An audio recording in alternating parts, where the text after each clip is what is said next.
Pour la candidat président de la République Namboka Nabiso RDC, il faut la tata nao azala congolais d'origine, maman nayope azala congolais d'origine. Ma bezawai. Ceux qui burundais, ceux qui angolais, tu peux être député. Mais pour être candidat président de la République, il faut être de la nationalité congolaise, de père et de mère. Vous savez, maman, au Moni Kozala, Mokonzi Mokaneti à RDC, il faut pénal aux années de Bisso. Parce que Bisso de Toyali Awa, mère Nangaya Yali, congolaise, pénal, Botamina Mabele, oh, Bakoko Naye Bazaba Congo. Papa Nangaya également. Pourquoi ça? Aussi, on a une université, université Mampon. Et l'Ekina Campus au Mundela.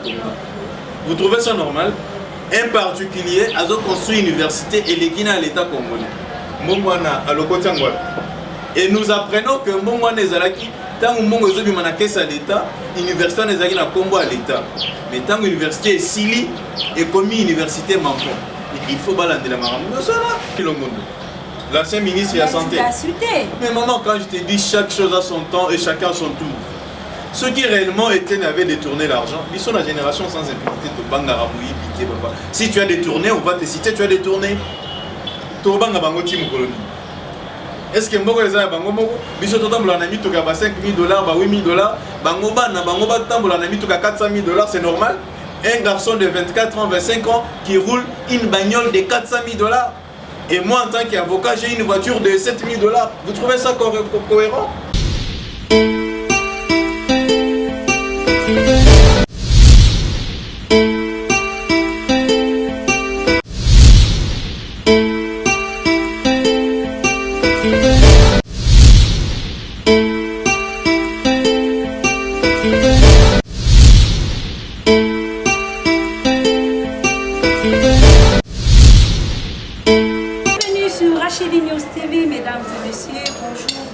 Ça dépend de l'air où la bisso, ça dépend de l'air où de la bisso, nuit et jour. Merci beaucoup pour votre confiance et fidélité au Sala Kangai, Wabino. Rachel Gikanji, la perle rare de la presse, la baleine de la presse congolaise.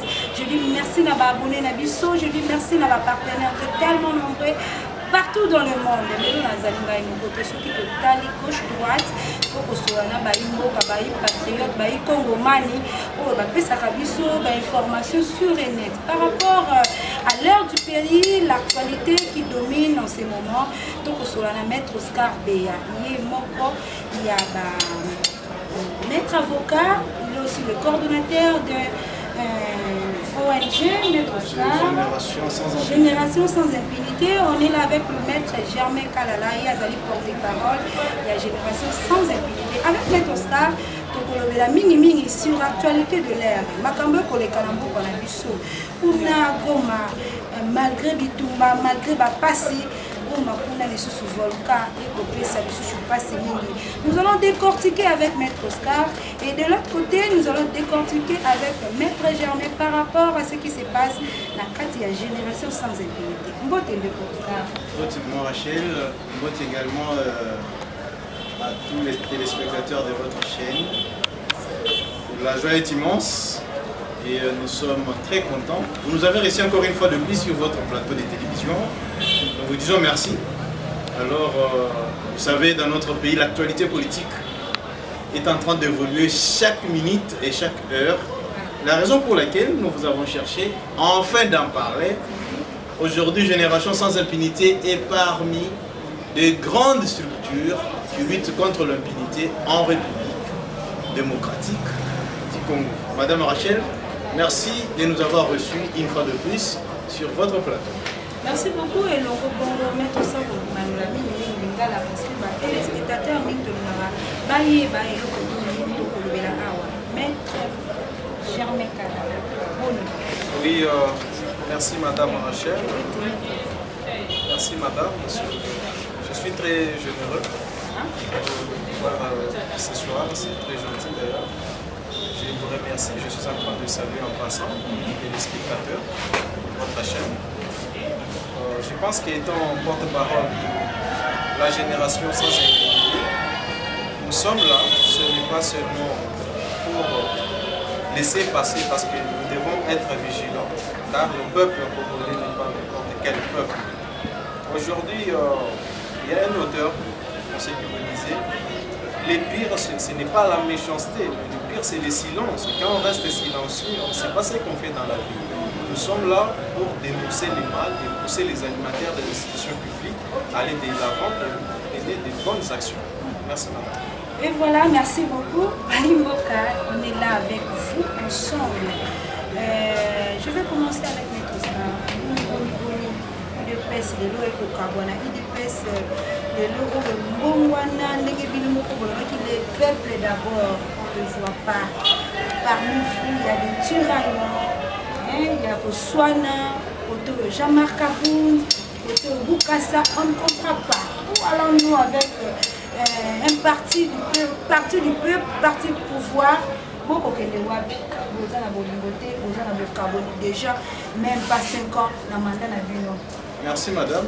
Pour votre information, je n'ai jamais été de l'UDPS et je ne le serai jamais, mais j'y soutiens les chefs de l'État. Son Excellence. Ouais, exactement, son Excellence Antoine Félix Tshisekedi Tshilombo, qui est notre président actuel. L'UDPS restera uni jusqu'à ce qu'il soit posé au monde. C'est-à-dire l'UDPS est ndenge ya liwana, surtout qui même na 4 familles ba représente. Ceux qui les non, Jean-Marc Kaboun, qui et Boukassa et consorts, c'est tout à fait normal. Ici Kabato Bayali, le problème est Zangakate. Ici Toyebi Keno, IDPS parti cher au président de la République aujourd'hui sous la direction de Jean-Marc Kaboun 520 gigas. Toyebi Keno parti Ezokende. Très bien. Attention, madame Oyebi qui est parti on est à parti présidentiel. Tout le monde cherche à se positionner, ce qui est normal parce que parti Salaki Omo Oyebi 37 ans à l'élite. Et elle a qui facilite. Mais il faut que ça la bonne ndenge mais ça le manandenge alimema makasi soko landi ba chaîne musezo lo makamwana eza ba tumoko ba lingi ko diviser IDPS ama IDPS et kotikala ko se diviser parce que IDPS c'est l'explique. Soko za na mulimo IDPS to ko na IDPS tuna ba chibala we bisa ba kenda lelo ba lo ba suma mona bangote. Tuna ba Valentin Moubaki depuis babima IDPS lelo atikala papier sans valeur. IDPS c'est un esprit. Ce que vous avez expliqué, il faut le monaoki. IDPS c'est un avec la bénédiction de son Excellence, le vice-premier président de l'Assemblée nationale que je cite, Jean-Marc Kaboun Kaboun, 520 gigas, l'homme qui connaît administrer et les faiseurs d'hommes. IDPS c'est un qui m'a ramené ce que apparemment, moi, Boukassa, Kolobela Yango. Boukassa, ça où tu vois? Mais ça, mon tour, il y a eu deux pèses. Les gars, Kolobela dit, moi, Jean-Marc Kaboun, a déjà préparé la candidat 2023. A écarté déjà mon conduit à Mokawa Azali président, malgré qu'il y a Azali Kosa l'intérim. Maman, mais est-ce qu'il y a l'Imabé? Candidat présidentiel à Outakoua n'a participé après les congrès. Pendant les congrès qu'on choisit les candidats présidents de la République. Ce qui Jean-Marc Kaboun, c'est un Congolais. Ayali n'a pas ça comme président en 2023. Mais quelle est la mission d'un parti politique? C'est d'avoir les pouvoirs et les conserver le plus longtemps possible. Ce qui est le Jean-Marc Kaboun, son Excellence Salobino, Nazan a posé comme président en 2023. Mais beaucoup de gens aussi, et Aliga na IDPS, qui vous a dit que Félix est président à vie? Ce que nous avons refusé avec Joseph Kabila, nous n'allons pas accepter ça avec Félix, parce que nous avons voulu l'alternance au sommet de l'État. Aujourd'hui, Kabila est parti, nous avons un président qui fera pratiquement ces 2 mandats, si réellement en 2023... Je l'ai dit déjà. Oui, non, je dis, si réellement en 2023, les Congolais vont accepter encore d'être dirigés par Félix. Mais ce qui est similité, Jean-Marc Kaboun peut avoir la confiance de la population. Il peut avoir cette idée-là, en tant que moi, a déjà Félix, il est son président. Ouais. Lui aussi de l'IDPS. Pour avoir ces idées, c'est qu'il le garde déjà le président. Rachel, l'IDPS et Aline, tu vas partir sous terre. Il faut te dire que l'IDPS c'est parti à la démocratie. En 2023, IDPS n'a pas le candidat président de la République. On ne te l'interdit pas, c'est tout à fait normal. Mais ce que l'autre est en train de dire n'est pas vrai. Parce que jusque-là, nous connaissons que le président de la République, M. Félix, attendons 2023, au moment des élections, on verra qui vont postuler pour les comptes de l'IDPS. Mais je sais que Moussala Nyonso Kaboun n'a au Sala. Et là, il a dit qu'on a conservé le pouvoir au Félix Alinamu. Batamité Mamabe, Bangwana Bazo Kanisela, Jean-Marc Kaboun, mais pas Bossani qui est l'IDPS. Et Tikalaki n'a beaucoup à Jean-Marc Kaboun, tant que père a Koufaki à Lobby, les prophètes ou bien l'héros vivant, Jean-Marc Kaboun. Aujourd'hui, le parti, vous savez qu'il est l'unique secrétaire général qui a mené le parti au pouvoir, c'est Jean-Marc Kaboun. Il faut reconnaître la personne quand elle est encore vivante. C'est très important. Au Congo, précisément dans la capitale, nous n'avons pas la culture de reconnaître les autres. Nous reconnaissons la grandeur de cet homme. Nous reconnaissons la dimension. Nous connaissons les mégas de ces messieurs. C'est Jean-Marc Kaboun d'Akaboun, 520 gigas. C'est que vous soutenez, vous soutenir propos de Jean-Marc Kaboun par rapport il y a 2023 Mais ce qui n'a 2023, Jean-Marc Kaboun dans un candidat président à l'équipe président. Parce que pouvoir est dans la carte IDPS. Les années de continuité à pouvoir. Les années de papa, on a eu pouvoir. Ce qui va dans le rebond peut-être, les a monté Mamabé Bundokio, chef de l'État, l'origine à Katan. C'est grave ça. Et Baïmbo Kaba pour la Daviso et le état de siège na bande de la biso à Est et si Ebele Maki. Bato bako conduire mais ba soldat mais lelo yo pe kaka na kati ya Goma catastrophe écoutez volcan et ça quel est le mot pour nous en tant que compatriotes pour lancer par rapport au volcan on n'a pas encore fini na makambo ya basi ya bitumba na kati ya Est mais tout Madame Rachel, le volcan c'est effet naturel. Les volcans ne dépendent pas du gouvernement congolais, non plus aussi même du gouvernement provincial. C'est un fait naturel. Les années Tinembu les bêta kawana, mais ce qui volcan est, le problème que nous avons dans notre pays, on n'a pas de solution en amour. C'est en aval qu'on va réagir, ce qui n'est pas bon. Nous avons appris qu'il y a eu au moins pas moins de 15 morts. On se pose des questions. Volcan avant et banda. Et ça nous saka que non Kalate Awanazobimo. Pourquoi l'État congolais n'a pas pris des dispositions pour protéger la population congolaise? C'est là où ça fait mal. Un bon parent, c'est celui qui protège ses enfants en avance. Ce n'est pas attendre que les voleurs rentrent à la maison, ils tuent les enfants, tu commences à pleurnicher. Là, nous condamnons ces comportements. Heureusement que l'État congolais a déjà dirigeanté une équipe au niveau de l'Est, précisément à Goma, pour chercher comment aider ces victimes de volcans, comment réparer le préjudice causé. Mais nous demandons à l'État congolais de se préparer en conséquence. L'État a l'obligation de nous protéger, nous les peuples. Surtout dans l'État. Mais ce qui l'État zotika to koufi après à comment on a bas cercueil. Vraiment, je sais bien que l'Est, Bitumba Makasi Lelo, et volcan et les sous-bomi, on se pose des questions. Mais volcan, Madame Rachel, sous d'autres cieux, et quand benga ba tourisme, tali pena, mongo koti na kati mbora na biso. Mais na Congo, awa bilo nyo sunzamba pesa biso, ou koti sa mongo na mbora na biso, et c'est pas ça la ramwe. On dit que ce sont des phénomènes rares dans le monde. Comme l'Irangongo,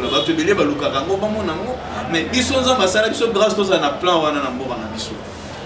nous appelons son excellence le ministre du tourisme. Cette histoire des volcans mais c'est parce que nous exploitons ça. Mais l'homme blanc a fait de sorte que Maïwana est commis site touristique. Et comme Ibagé, c'est-à-dire ça fait entrer l'argent dans la caisse de l'État. Mais dans notre pays, ce n'est pas le cas. L'État congolais est là pour participer à l'enterrement au lieu de prévenir que la mort ne nous arrive. Et pourquoi pas ici quand on est au Koloba? Pourquoi pas ici quand on a entouré Non. Il faut te dire ça. volcan et Salamaka, c'est après 7 ans. Vous voyez? Ça dit, nous devons attendre après 7 ans ou bien 10 ans pour Salamaka. Vous comprenez? C'est-à-dire, les gens peuvent aller cultiver là-bas, construire, mais momentanément, périodiquement. Maman, 10 ans, et puis que moi, on a 10 ans, après aussi, c'est déjà école primaire ici. Est-ce que vous avez fait moi, on a 10 ans, même ça, si c'est école primaire,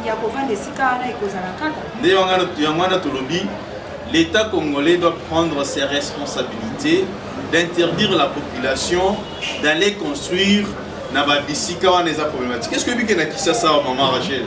Ce qui moule les bêtis. Et aller na mapango musu bato baso assez.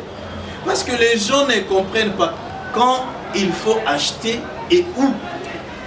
Kino congolais linga so na zala papa lopango penao. Maintenant lopango mozo peya ngwa pina luboko. Ce qui moule les bêtis, palais que non, maman Olive, maman Denise tala likambo. Mais qui t'avait appelé pour aller acheter cette histoire? Personne.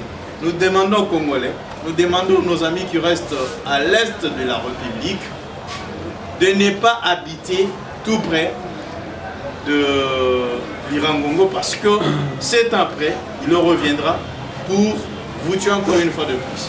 Voilà, Maître Star,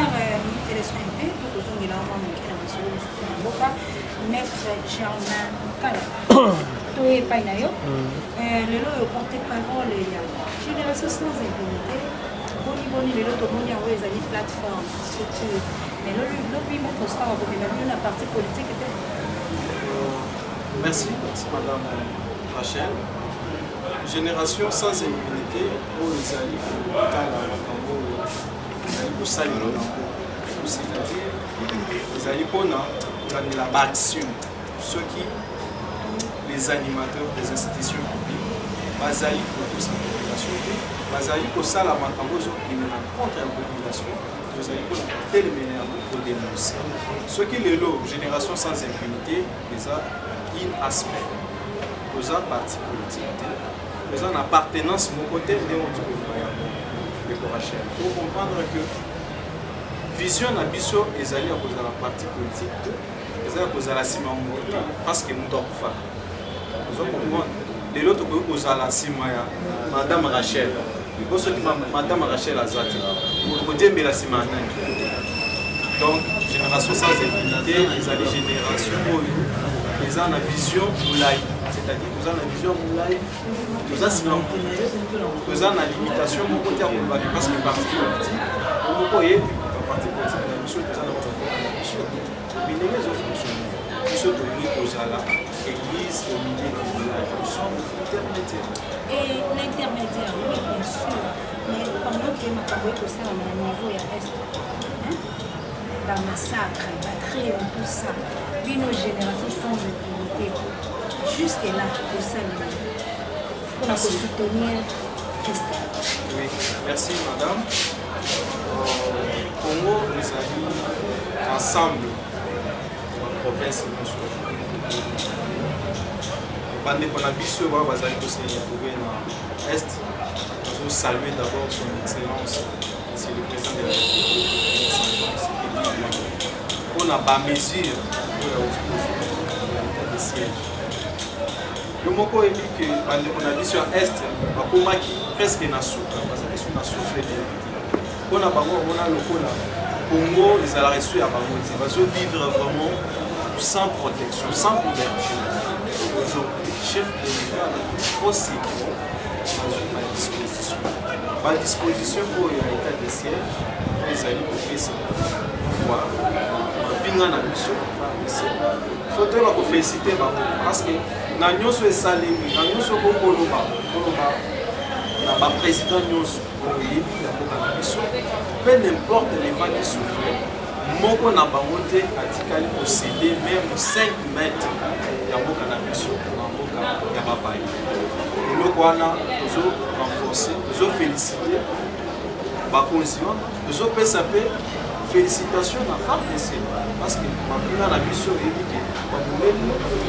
Pour vous, la Fondation Sans Impunité, action na bino, apport na bino par rapport à baino bakoko bakendaki mpona kolibere biso bato na partie est de Mutumba par rapport à la rebelle au Bino Qu'est-ce que vous avez fait comme action? Parce que participation à la développée. Et que ça, la paix qui n'a pas eu, qu'on a pu basaler consoler. L'eau qu'on dit, on vient de salir que vous tirez déjà pour la militaire. Merci. Vous allez dans les arts cuisine interne. Génération sans impunité, c'est d'abord une défense pour la population. Pour défendre la population de l'Abisso. Nous allons pour ça, par cuisine Abisso, nous allons encourager par bonnes actions. Ceux qui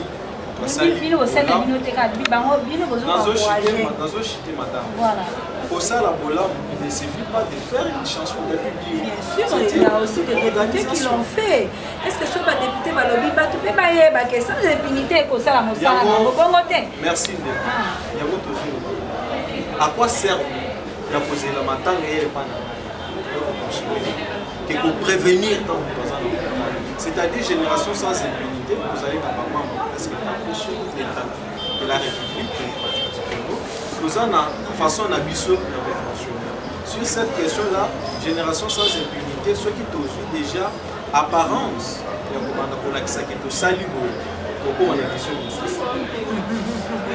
ce n'est pas une réponse pour moi parce que dans la ligne, il y a un rapport.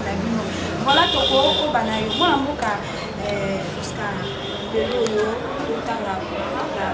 proposition de loi participa par 2023 2025 l'élection par rapport à quoi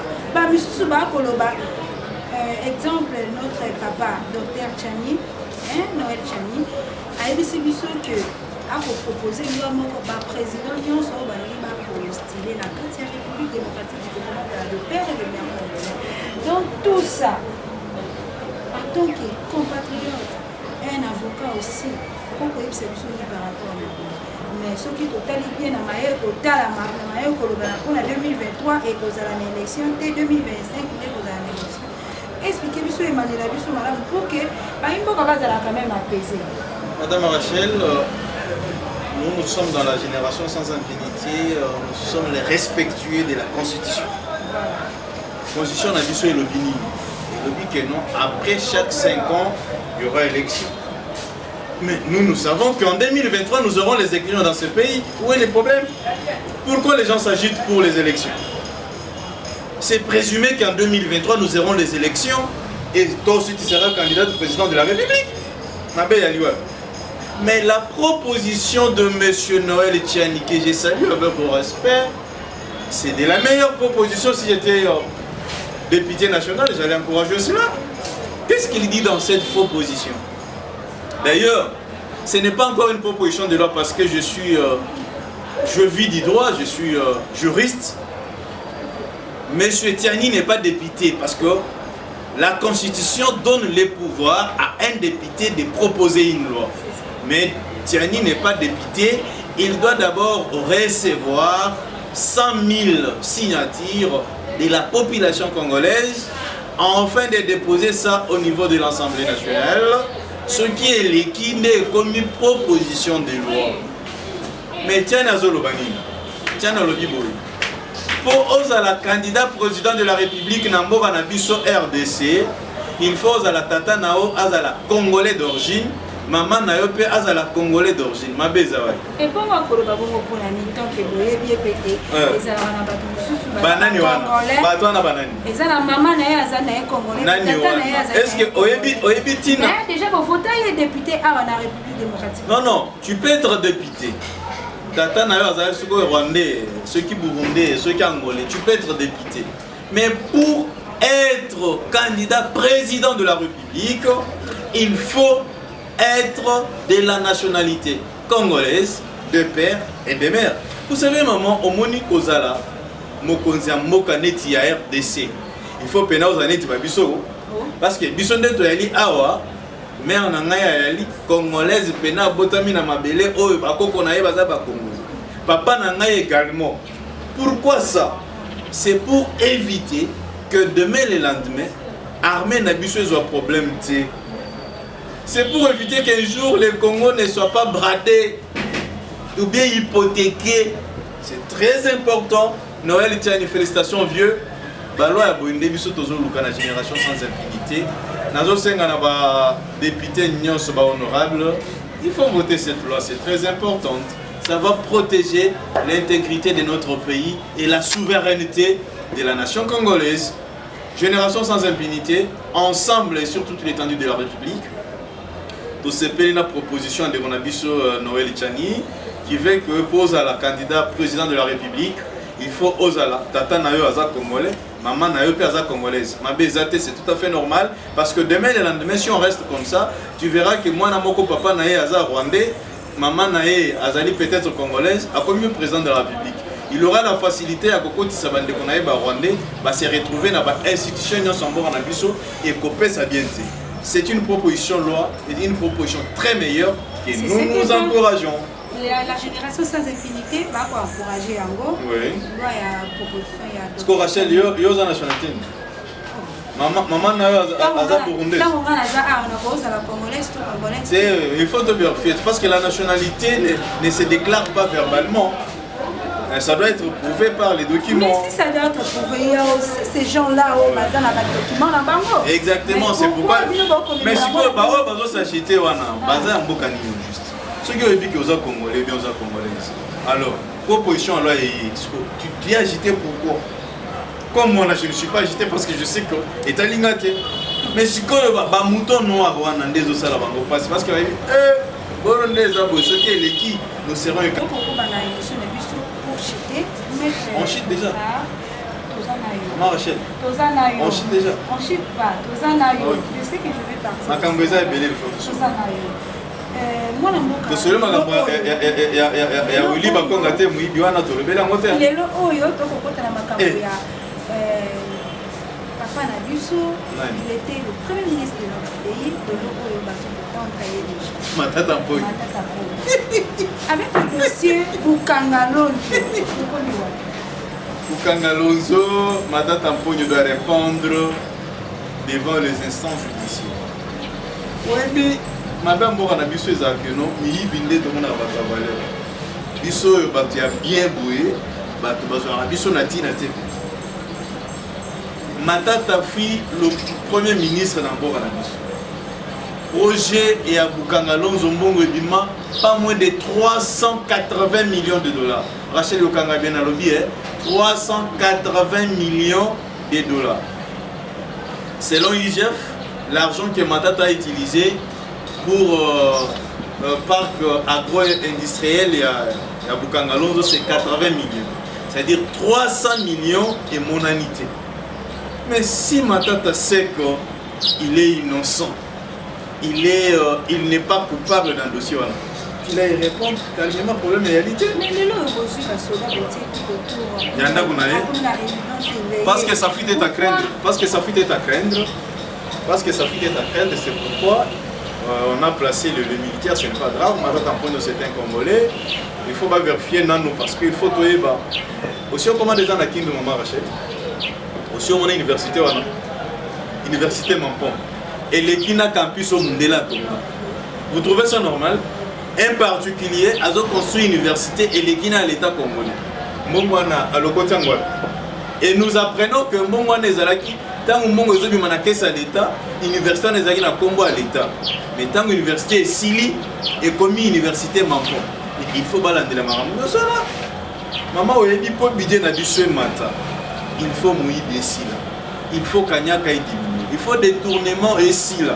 Mais aussi longtemps qu'il y a des compatriotes congolais qui soutiennent les détournements, je vous dis, ces pays n'avancera jamais. Apparemment, IGF fait pour la gouvernement passé ou bien les invités dans ma colo, le gouvernement autour aux Non, l'IGF n'a pas de parti pris. D'ailleurs, j'encourage, je félicite mon vieux inspecteur Jules Ingeta pour ses bons travail. Vous savez, les lots, attendez, nous avons parlé de madame Nanga Ipsina Keno, IGF a les gars qui ont un bango. Au but qu'il y a un bango, tu remontes banga IGF pour les canaux justice. Tu remontes banga IGF pour les canaux justice. Ça prouve que l'inspecteur général de l'IGF, félicitations mon vieux, continuez comme ça, la République restera reconnaissant envers vous. Mais pourquoi il ne peut pas poursuivre aussi? Il va à la carte sacrée parce que bien te bateau peut bazali na kati union sacrée pe bazo bakanyaka nani wana ce ko yebi pesa kombo na te ozolo wana eteni longondo l'ancien ministre de la santé. Mais maman, quand je te dis chaque chose a son temps et chacun son tour. Ceux qui réellement étaient avaient détourné l'argent, ils sont la génération sans impunité de Bangaramoui, Piqué, papa. Si tu as détourné, on va te citer, tu as détourné. Tobanga Bango Tim Colonie. Est-ce que Mboko les a Bango Moko? Biso Totambola n'a mis tout à 5 000 $, 8 000 $, Bango Ba Tambola n'a mis tout à 400 000 $, c'est normal. Un garçon de 24 ans, 25 ans qui roule une bagnole de 400 000 $. Et moi, en tant qu'avocat, j'ai une voiture de 7 000 $. Vous trouvez ça cohérent? Nous allons citer tous ces gens. Calmement. S'ils ont détourné, la justice congolaise est en train de faire son travail. Et c'est pourquoi nous, on a 4 générations sans impunité. Donc, si justice congolaise n'a pas félicitations. Parce que justice au Calais, là qui va faire on comprendre, nous avons en français qu'il n'y a pas de mauvais troupes, il n'y a que de mauvais chefs. C'est vrai. Les lois de justice, c'est ça. Mais du fait que Mokozambo a changé, Kabila a accueilli, tu remets la moutounoussous, Marambo a changé. Et c'est mon avis sur Yangwana, Maman Rachel, mettez-vous en tête que 2 mois, Eza Ebele, M. Eteni sera convoqué au parquet général. Il faut répondre. Nous avons besoin qu'il y ait budget d'habitude comme attend 50 000 $, 50 milliards de dollars. Maman Akassia n'est pas citée dans les détournements. Akassia, c'est une femme qui a travaillé. Non, gestion Zalaki correct. C'est une femme qui a travaillé. Elle était ministre de l'économie à l'époque. Maintenant, les 2 ans passés. Elle a travaillé correctement et nous l'apprécions. Si elle n'est pas citée, la justice ne pourra pas la poursuivre. Mais si elle était citée, si Mata Tamponyo Mampon est cité, si Don Tumba est cité, mais nous sommes une fois balandé la bango, bazaba mibi. Ceux qui baïbaki réellement bakanga bango et ceux qui baïbaki tebatika bango et ceux qui bakanga bango Madame Rachel, place na bango ba vendre la makala te biso génération sans impunité. Donc au sein ngaba kitisa bango pena vraiment na kanya makasese, batuneti ba vitala kamere ba Mata Tamponyo Mamususu Ananyos, bakita na kanya makasese, bakenda osala boulot parce que ils sont condamnés à 20 ans, bien à 10 ans de travaux forcés. Dans ma cas, les travaux forcés, il y a l'ité, mais dans ma cas, c'est ça. Travaux forcés, ils allaient. Voilà. Donc, aux autres, là, on va monter. On est pour Germain. Porte tes paroles, il y a sans infinité, génération sans infinité. Makambo, donc, et Taline Bino. Bino, vous allez dire, Polo, il y a l'Ibé, Polo, il y a la salité. Le lengue moko tolobi bino apport na bino ezali nini par rapport ya IGF ndenge akosala kosala na oui, Rachel, nous allons saluer le fonctionnement de l'IGF. L'IGF, les alliés sortir de l'eau, il fallait les banner dans nous. Parce que ceux qui ont l'IGF, nous avons l'IGF, mais les autres, nous avons l'intouchable. Dans le cannabis à l'époque, personne ne pouvait s'étaper la poitrine, on ne pouvait plus dire. Il y avait des intouchables, il y avait des tout puissants. Mais aujourd'hui, il y a des tout puissants, nous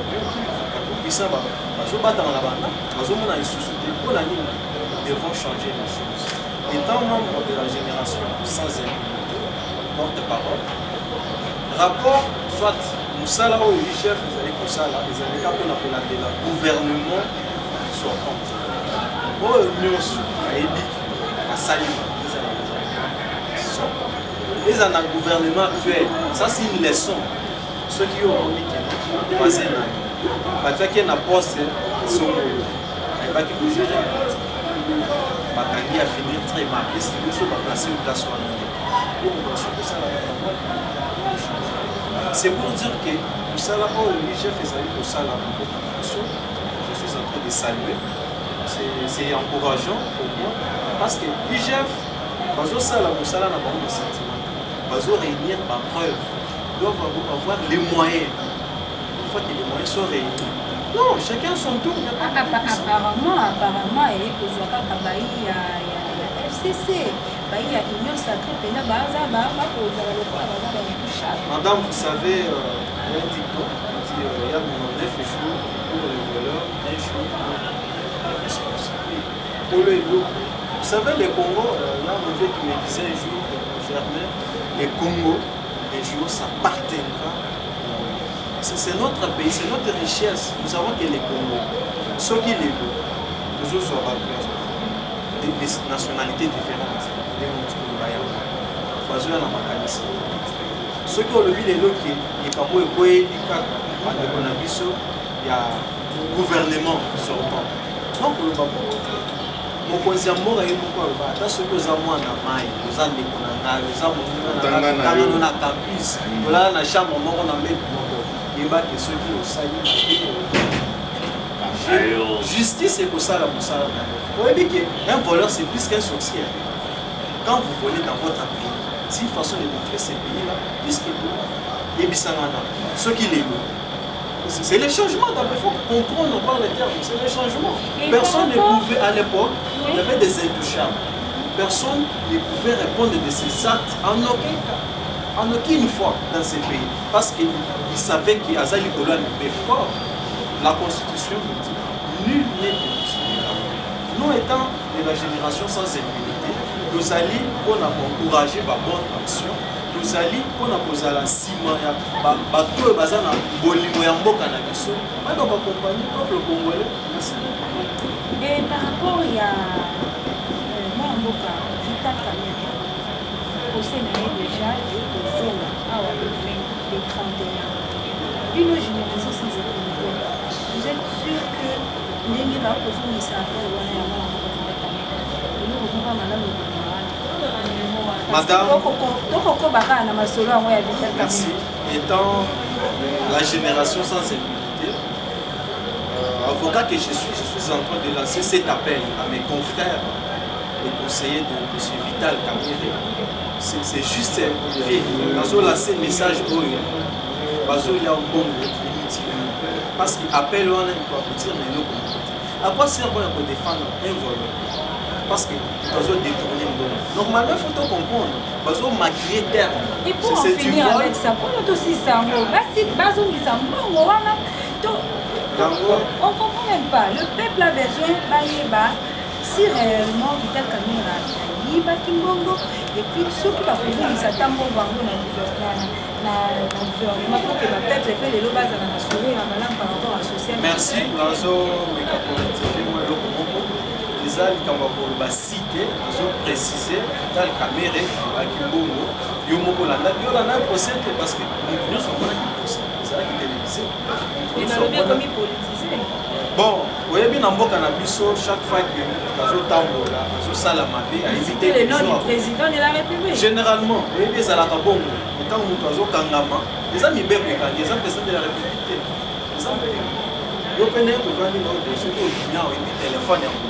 Mais maintenant, c'est comme ça que aujourd'hui, je ne sais pas il ne mérite pas ici, il doit aller à c'est sa place. Voilà, pour eux, pour eux, cet appel-là. Non, normalement, je ne sais pas s'il y a des moyens nouveaux à apporter au niveau de l'appel, mais je sais que le procès était clair. Je ne sais pas. On a mis les avons dilatoire inutile. Pour aboutir, on a eu monté. Justice n'a déjà éclairé. Il n'y a aucun moyen nouveau d'appel. Voilà, Maître Oscar, en tant que juriste, vous avez fait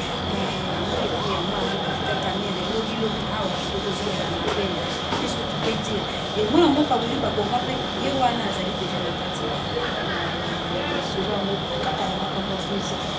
on a beaucoup Oscar, tout pour que les lois qu'on a sauvé le terre. On va dire, quand les porte-parole de la génération sans impunité, Vital Kamerhe est plus qu'un sorcier. Nous, nous avons 57 millions de dollars. On a donné son matin état de siège pour la militaire. Nous sommes sur la table 5 avions ou bien 5 hélicoptères de guerre. Pour la mort en Bissau.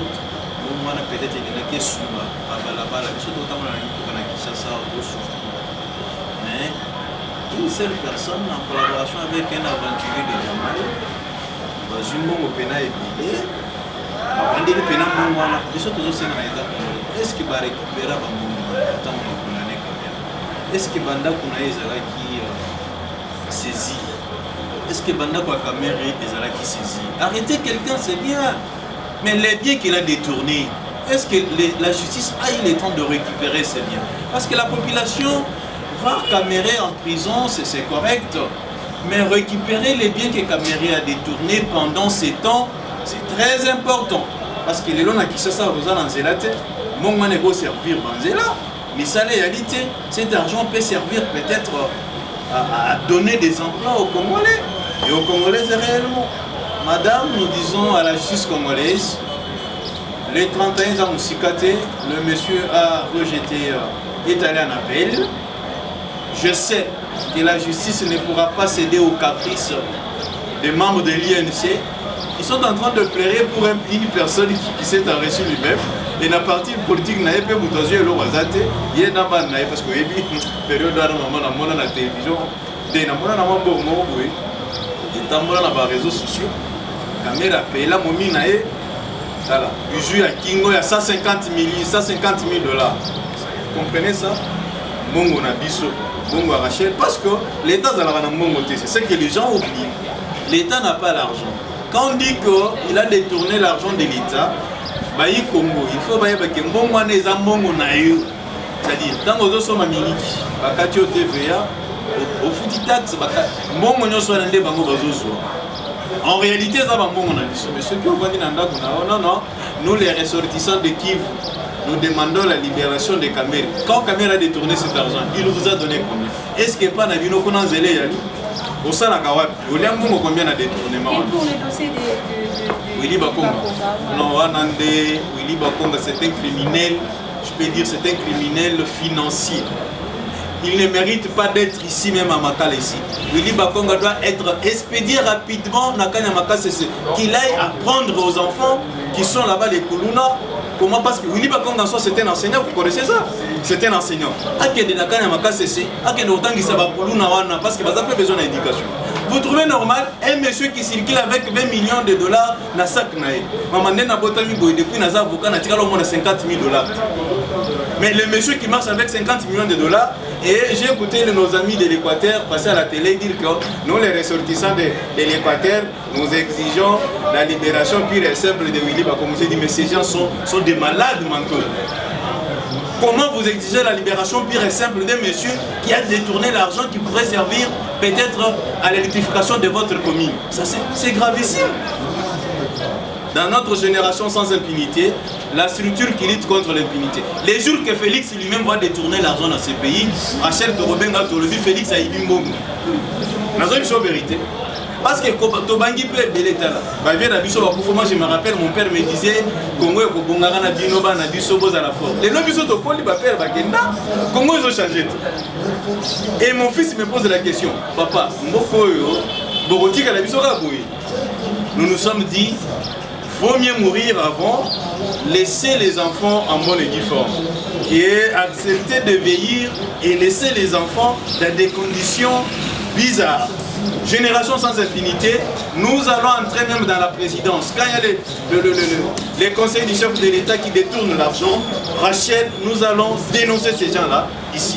Mais connaissant le chef de l'État, c'est quelqu'un de parole.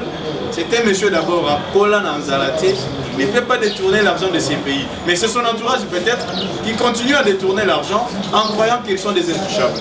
Mais le régime des intouchables est déjà fini. Voilà. Merci beaucoup. Ça m'est fini.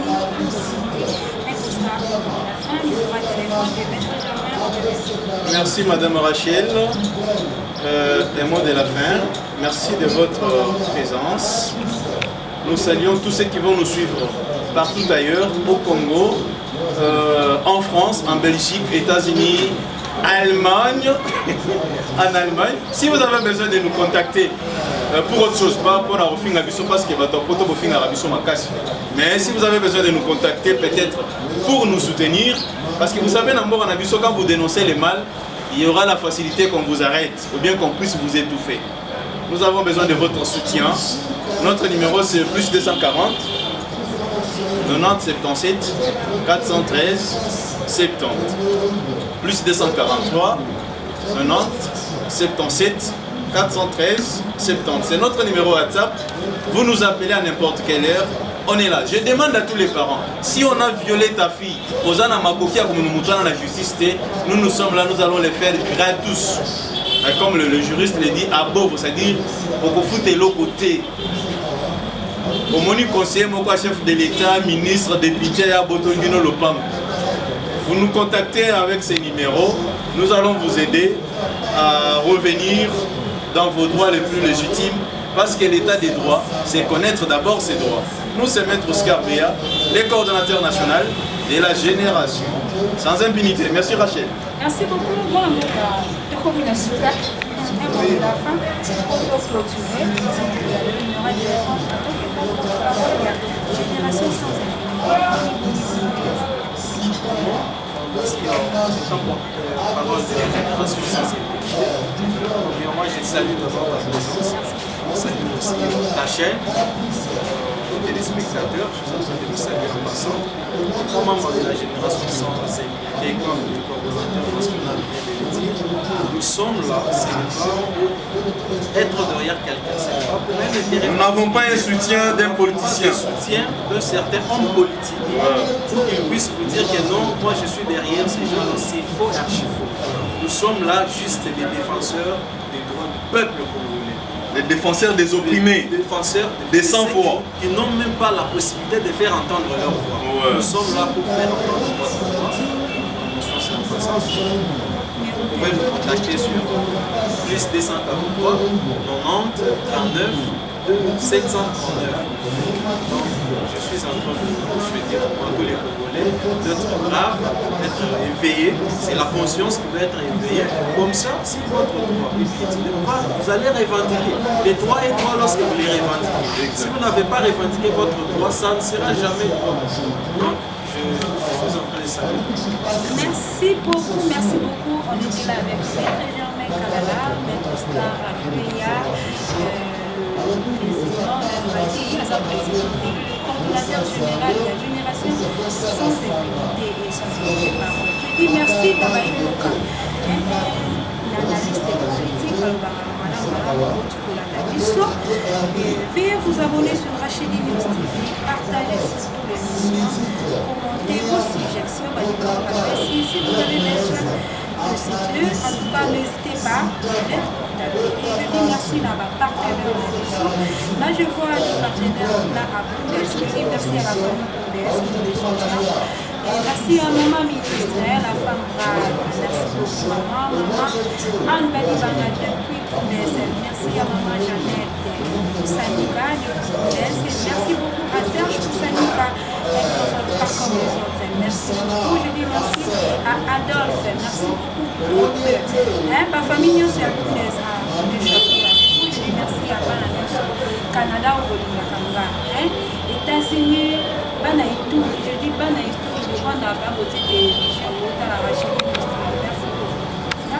Merci à Keita Anitouri, merci à Balakoma. Nous sommes là ensemble